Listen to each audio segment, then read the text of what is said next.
nasanze hariho ababyeyi benshi, hariho n'abandi babyeyi aho ngaho nta cyaha uzaba ukoze kubera ko uzaba wahagaze. Mubyeyi uri muranyumviriza, iyi ni message yawe. Yesu nashimwe cyane, ndabashuje mwese, amahoro y'Imana bane namwe.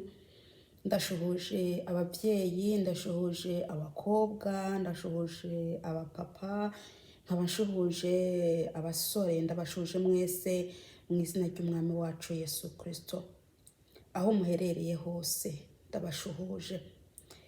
Uyu munsi ndabazaniye ijambo ry'Imana. Ndabazaniye ijambo riri mu gitabo c'Abikolosayi igice 3 ku murongo wa 18. Abikolosayi, nje kuganira n'ababyeyi, nje kuganira n'abamama. Yesu nashimwe cyane, haleluya. Muvyeyi aho uri hose ndakwinginze kubw'imbabazi z'Imana, iyi ni message yawe, ntago ari message y'uwundi muntu. Iyi ni message ije kuri wowe. Yesu nashimwe. Reka dusenge hanyuma twibandanirize. Data wa twese uri mu ijuru, izina ryawe niryubahwe, ubwami bwawe nibuze. Ubwami bwawe nibuze mw'ababyeyi bagiye kumviriza buno butumwa. Ubwami bwawe nibuze muri nge mu izina rya Yesu Kristo. Ubwami bwawe nibuze mu bantu bari bo bose bagiye kumviriza buno butumwa. Mwami Yesu, ndakwinginze ubageneze ubane nabo, ubahe gusobanukirwa byinshi. Urakoze Yesu. Mwami Yesu, Mwuka wera manuka imaze nasame nawe avuge, ni mu izina rya Yesu Kristo, amen. Reka dusome ijambo ry'Imana. Dusome mu izina rya Yesu. Bagore, mugamburukire abagabo banyu nk'uko bibereye abari mu mwami wacu. Reka nsubiremo. Bagore, mugamburukire abagabo banyu nk'uko bibereye abari mu mwami wacu, amen. Iri ni ijambo ry'Imana nshaka kuganiraho. Babyeyi, mu magambo make, Imana irabakunda. Mugamburukire abagabo banyu nk'uko bibereye umwami wacu. Yesu nashimwe. Umugabo ahubwiye ati mesera, nibyo urabikora kuko umugamburukiye. Umugabo avuze ati teka ibyo kurya ndye, ndashonje, urabikora. N'ibindi bibereye mu mwami wacu. Biriya Imana ishigikiye ko umugore akorera umugabo. Biriya Imana yasinyiye ko umugore akwiye kwikorera umugabo. Ibyo ngibyo nibyo Imana ikeneye gukorera umugabo wawe. Ngo nk'uko bibereye mu mwami wacu. Mugamburukire abagabo banyu nk'uko bibereye umwami wacu. Kugamburukira umugabo, ntago wamugamburukira agiye kugukoresha ikintu kibi cy'icyaha. Uragamburukira umugabo wawe, ariko ntago ari muri byose. Ntago ari muri byose. Muri byose, ijambo rivuga muri byose risigura iki? Ni nka kujya k'umugabo akubwira ngo reka turyamane nciye inyuma hajya haca umwanda mukuru. Urumva aho ngaho ntago wabyemera. Uri umuntu w'umugenzi arimo araje Siyoni. Uri umuntu w'umugenzi arimo araje Siyoni. Ibyo ngibyo ntago wabyemera akabikora. Urumva aho ntago uba umugamburukiye, kubera ko ubuzi ko ubukoze icyaha cyangwa se agomba gukoresha icyaha cyangwa se ashaka gukoresha icyaha. Ibyo ngibyo ntago wabikora. Umugabo ahubwiye ati reka tubonane tunyuze mu kanwa, ati asama mu kanwa ndagusukemwe intanga mu kanwa.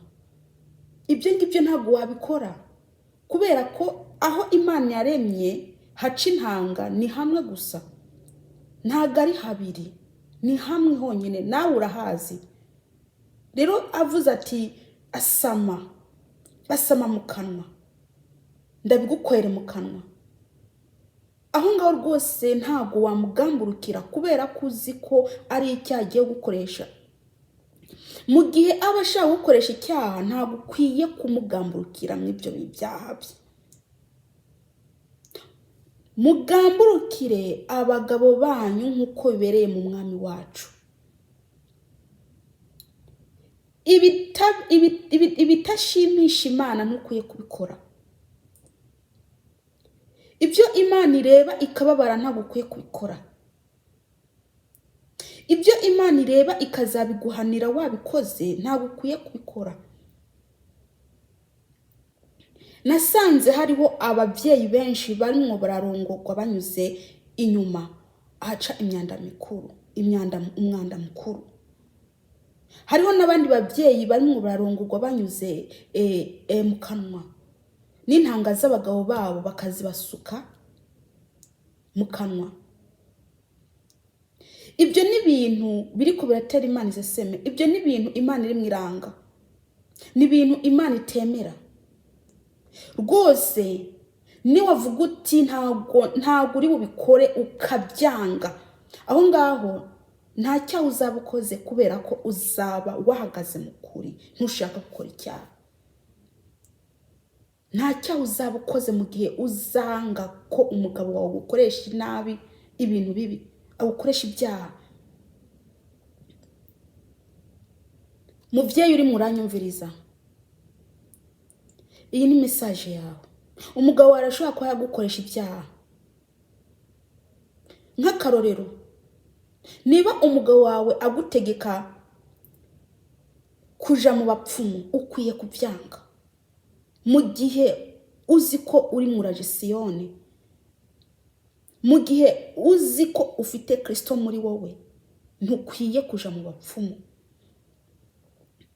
Niba umugabo wawe akora ikosa, mbese agashaka kumusapotinga ari amakosa uzi ko yabikoze ari n'icyaha kabisa, icyo ukora uramuhanura, ntumusapotinga, ahubwo uramuhanura, uramuhugura, ukamubwiza ukuri kari mwarakora nabi ugakwiye kwihana ntazarimbuke, kubera ko buri muntu ku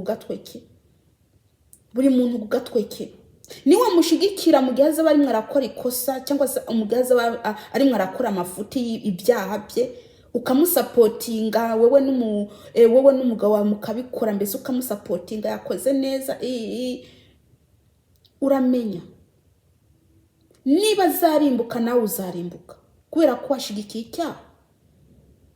Imana yo mu ijuru ntabwo itwemera ko dushigikira ibintu zenye bitagira ikimazi. Imana ntabwo itwemera ko dushigikira ibintu by'ibyaha. Tumaze kumenya ukuri ko icyaha kizarimbura umuntu, kandi icyaha cyica ubugingo. Kandi iyo umuntu akoze icyaha kimugaruka akiri mu isi, ibyo byo mubimenye.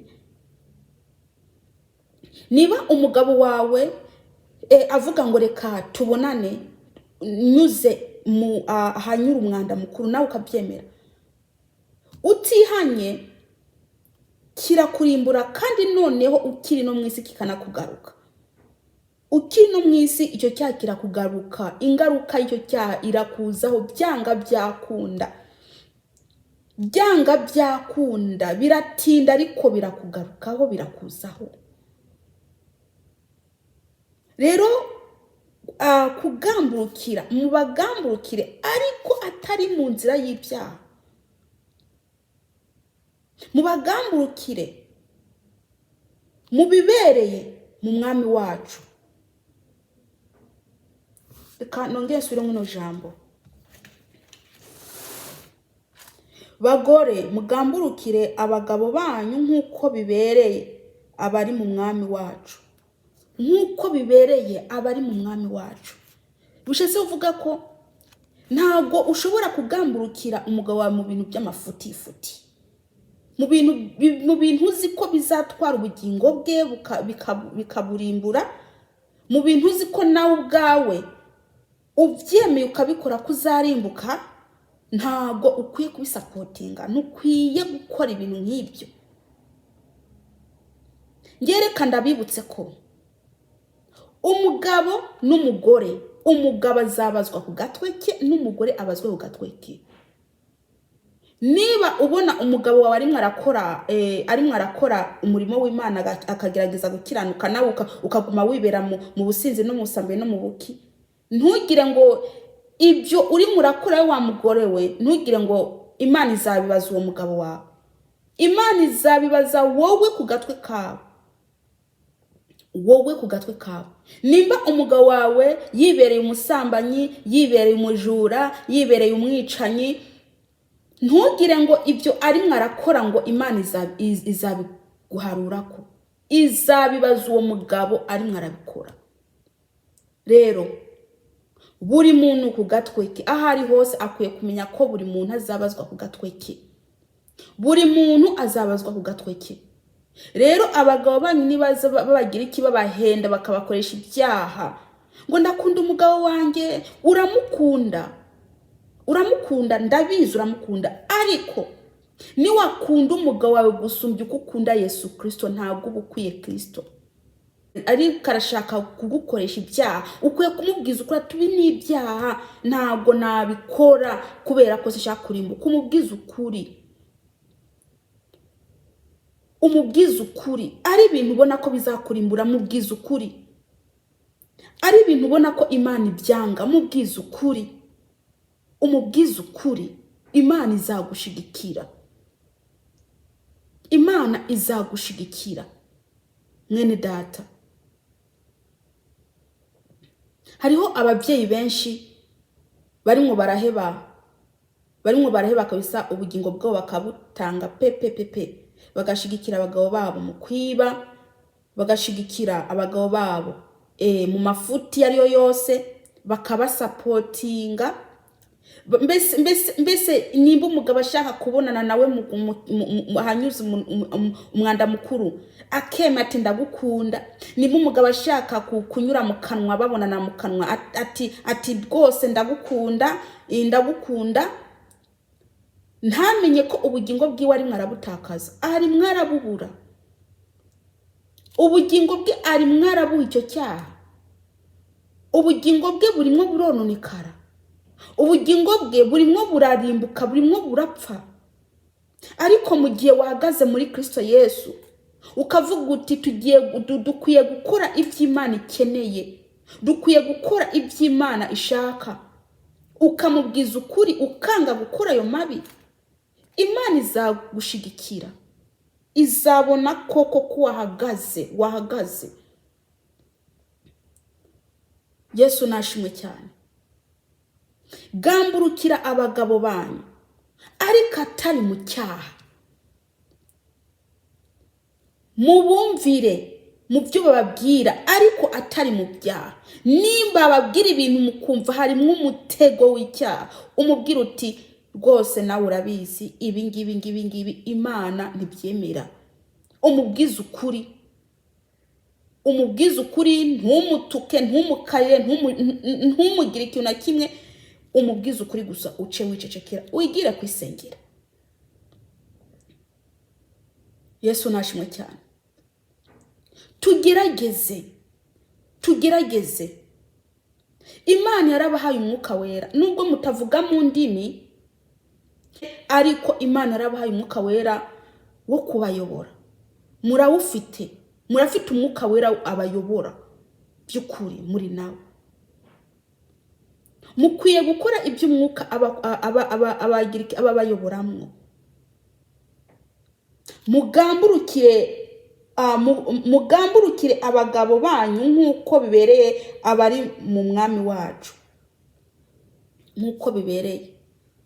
Kugamburukira umugabo ni ikintu Imana yemera kandi niyo yabivuze, ariko ntago ari mu byaha. Ntago ari kumugamburukira mu byaha ngo gukoresha ibyaha ubyemere muri kuragamburukira umugabo wawe. Agushuke ngo umushigikire kuba avuye kwiba, azana amafaranga y'abandi ayavanye iyo ngiyo yayibye, hanyuma ngo umushigikire. Ntago ubukwiye kumushigikira mu byaha, ntago ubukwiye kumushigikira, ahubwo muhanure, mubwire uti ni wihane, wakoze ikintu kibi. Bisanzwe umugore n'umugabo bakwiye kuyoborana, bakwiye kuyoborana, bayoborana bajanana ehehe Isiyoni. Umugabo wakoze ikintu kibura muhanura, n'umugabo nawe nyene abo akubonye ukoze ikintu kibi cakurimbura akaguhanura kugira ngo ugaruke mu nzira nziza. Ntabwo wareka umuntu, ntabwo wabona umugabo wawe agiye mu bintu bibi ngo uceceke, uramuhanura ukamubwiza ukuri, Imana ikabona ko hari icyo wamubwiye ntiwacecetse. Yesu nashimwe. Tugire dute rero? Tugamburukira abagabo, ariko atari mu byaha. Atari mu byaha, atari kubashigikira mu byaha, atari kubashigikira mu gukora ibibi. Niba yagunze umuntu, uramuhanura, ukagenda ukamuhanura, ntumushigikire mu kugunga, oya, ahubwo muhanure kandi unamusengere. Nimba ubona ari karaguhatikiriza kuryamana nawe anyuze inyuma umwanda mukuru, mubwira ati oya, ibi Imana ntibyemera, dukwiye gukora ibyo ibibereye, mbese ibishimisha Imana nibyo dukwiye gukora, ariko ibidashimisha Imana ntitubikore. Agukariye akagukubita, uwo nawe agukubise rwose, Imana izabibona ko uzize ukuri kandi uzize kudacumura. Uzize kudacumura. Ubukubiswe kubera Kristo, ibyo ngibyo izabihemberwa. Ubufashwe nabi kubera Kristo, ibyo ngibyo izabihemberwa. Yesu nashimwe cyane. Rero babyeyi muri ko muranyumviriza, ntimugatakaza ubugingo bwanyu kubwo gushigikira amafuti, kubwo gushigikira ibyaha, ntimugatakaza ubugingo bwanyu. Mumenye neza ko buri muntu azabazwa ku gatwe ke. Imana izakubaza ku gatwe kawe. Imana izakubaza ku gatwe kawe. Niba umugabo wawe yagenda gusambana, Imana ntabwo izabikubaza. Izayibaza uwo mugabo nyine yagiye gusambana, natihana. Niba umugabo wawe yagiye kugunga, Imana izayibaza uwo ngo natihana. Ariko we ntukamushigikire mu gukora ibyaha, ahubwo umuhanure by'ukuri kugira ngo agarukire aho ntazarembuke. Mukwiye kuyoborana. Ubonye ko umugabo wari mwarakora ibintu bibi, ntago waceceka, uramubwiza ukuri, arakayakarara, abarakajwe n'ukuri wamubwiye, nta cyaha ubukoze. Ukamubwira mu bugwa neza, ukamubwiza ukuri, umuhanura kugira ngo ntarimbukire mu ibyo bintu. Ntabwo uzamubwiye inabi, uzamubwije ukuri. Yesu nabamugisha.